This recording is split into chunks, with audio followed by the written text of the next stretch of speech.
21 अप्रैल 2026 चेन्नई में राजनीतिक मंच पर मौजूद थे कांग्रेस के राष्ट्रीय अध्यक्ष मल्लिकार्जुन खड़गे, एक ऐसा नेता जिनका राजनीतिक सफर भले ही दशकों पुराना है, पर उन्हें राजनीति में भाषा की मर्यादा का महत्व नहीं पता। यही कारण है कि उनकी जुबान से निकले एक शब्द ने भारतीय राजनीति की मर्यादा को तार तार कर दिया। पिछले एक महीने में ऐसा कई बार हुआ है जब उन्होंने अपने वक्तव्य से भारतीय राजनीति को शर्मसार किया है। मल्लिकार्जुन खड़गे ने प्रधानमंत्री नरेंद्र मोदी को टेररिस्ट कह दिया। जी हाँ, खड़गे ने कहा कि ये AIADMK के लोग जो अन्नादुरई की फोटो लगाते हैं वो मोदी के साथ कैसे जा सकते हैं। वह यानी मोदी एक आतंकवादी है, वह समानता में विश्वास नहीं रखते। आप ये वीडियो देख लीजिए। Party itself is Annadurai. How can they join with Modi? He is a terrorist. राजनीतिक संवाद में इस सहजता से भारत के प्रधानमंत्री को आतंकवादी कह देने के लिए अलग स्तर की बेशर्मी और ढीठपन चाहिए। दुनिया के सबसे बड़े लोकतंत्र के चुने हुए प्रधानमंत्री को आतंकवादी कह देने के मायने क्या खड़गे को समझ नहीं आता? खड़गे प्रधानमंत्री मोदी के लिए इस शब्द का प्रयोग करके दुनिया को क्या संदेश देना चाहते हैं? उनके इस वक्तव्य से दुनिया को क्या ये संदेश नहीं जाता कि अगर किसी देश का प्रधानमंत्री आतंकवादी है तो उस देश की नीति भी आतंकवाद ही होगी? और सबसे बड़ी बात ये कि खड़गे ने ये बयान पहलगाम में पाकिस्तानी आतंकवादियों द्वारा किए गए हिंदुओं की हत्या की बरसी पर कहा है।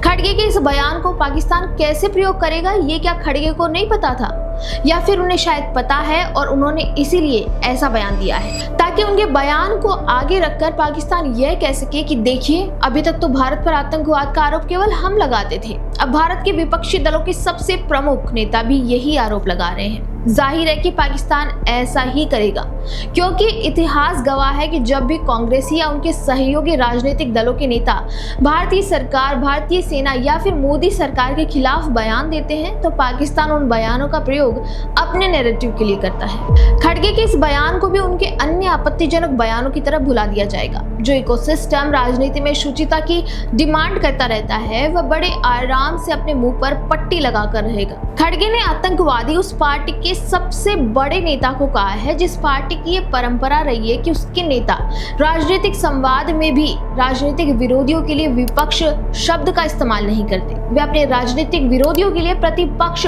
शब्द का इस्तेमाल करते हैं। भारत के प्रधानमंत्री देश का प्रतिनिधित्व करते हैं, उन्हें आतंकवादी कहना पूरे देश को कटघरे में खड़ा करना है। क्या खड़गे ये भूल गए कि आतंकवाद ने इस देश की रगों से कितना खून बहाया है और इसे स्लिप ऑफ टंग बोलकर भुलाया नहीं जा सकता। राजनीति में कुछ भी संयोग नहीं होता है। गौर कीजिए इस बयान की टाइमिंग पर। यह बयान 21 अप्रैल को दिया गया, ठीक पहलगाम आतंकी हमले की बरसी के एक दिन पहले। यह उनकी जुबान का फिसलना नहीं था, बल्कि 21 अप्रैल को एक नपा तुला और जानबूझकर दिया गया बयान था। खड़गे भली भांति जानते थे कि 22 अप्रैल को आतंकवाद का मुद्दा चर्चा के केंद्र में होगा और भारत सरकार आतंकवाद को लेकर पाकिस्तान को घेरेगी। यह बयान अंतर्राष्ट्रीय आलोचना से पाकिस्तान को बचाने के लिए और पाकिस्तान के उस सिद्धांत को समर्थन देने के लिए दिया गया था कि पहलगाम हमला एक फॉल्स फ्लैग हमला था और असल में भारत ही एक आतंकवादी देश है। जिस देश ने आतंकवाद का दंश झेला है, जिस देश के प्रधानमंत्री को जनता ने प्रचंड बहुमत से चुना है, उसे आतंकवादी कहना न केवल पद का अपमान है बल्कि भारत की लोकतांत्रिक व्यवस्था पर सीधा हमला है। आयरनी देखिए, ये बयान उस पार्टी के अध्यक्ष की तरफ से आया है जिसने अपने 2 पूर्व प्रधानमंत्रियों को आतंकवाद की भेंट चढ़ते देखा है, लेकिन आज उसी पार्टी का नेतृत्व प्रधानमंत्री को आतंकवादियों के साथ खड़ा कर रहा है। खड़गे जी, क्या आप जानते हैं आतंकवादी शब्द का अर्थ क्या होता है? अगर देश का मुखिया आतंकवादी है तो क्या आपकी नजर में भारत एक आतंकवादी देश है? ये भाषा आपकी हताशा दिखाती है या फिर पिछले 30 सालों में सोनिया गांधी की लीडरशिप में कांग्रेस के नैतिक पतन की नई पराकाष्ठा?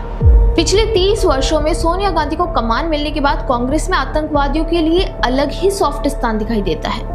वो खुद बाटला हाउस एनकाउंटर में आतंकवादियों के लिए आंसू बहा रही थी, और भाषा की तो बात ही क्या करें।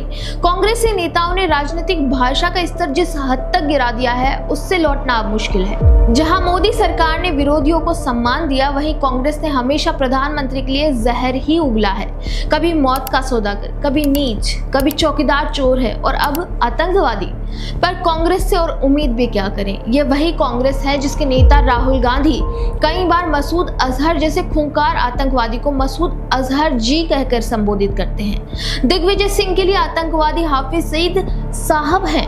अफजल गुरु के पीछे भी जी लगाने वाली कांग्रेस की गलियारों में अक्सर आतंकियों के नाम के पीछे जी लगाकर सम्मान देने की परंपरा रही है। पर देश के प्रधानमंत्री को ये तू तड़ाक कहकर बुलाते हैं, उन्हें आतंकवादी बुलाते हैं। बताइए, बाटला हाउस एनकाउंटर पर आंसू बहाने वाली कांग्रेस आज उस व्यक्ति को आतंकवादी कह रही है जिसने आतंकवाद पर जीरो टॉलरेंस की नीति अपनाई है। यह वही कांग्रेस है जिसके नेता मणिशंकर अय्यर पाकिस्तान जाकर गुहार लगाते हैं कि मोदी को हराने के लिए हमारा साथ दीजिए। जब आतंकियों के लिए सम्मान और देश के प्रधानमंत्री के लिए अपमान की भाषा इस्तेमाल हो तो समझ जाना चाहिए कि राजनीति किस गर्त में जा चुकी है। इस विवाद के बाद खड़गे जी ने बाद में सफाई देने की भी कोशिश की, ये बोलकर कि उन्होंने टैक्स टेररिज्म या नेताओं को डराने के संदर्भ में कहा था, लेकिन तीर कमान से निकल चुका है। एक वरिष्ठ नेता से ऐसी भाषा की उम्मीद नहीं की जा सकती।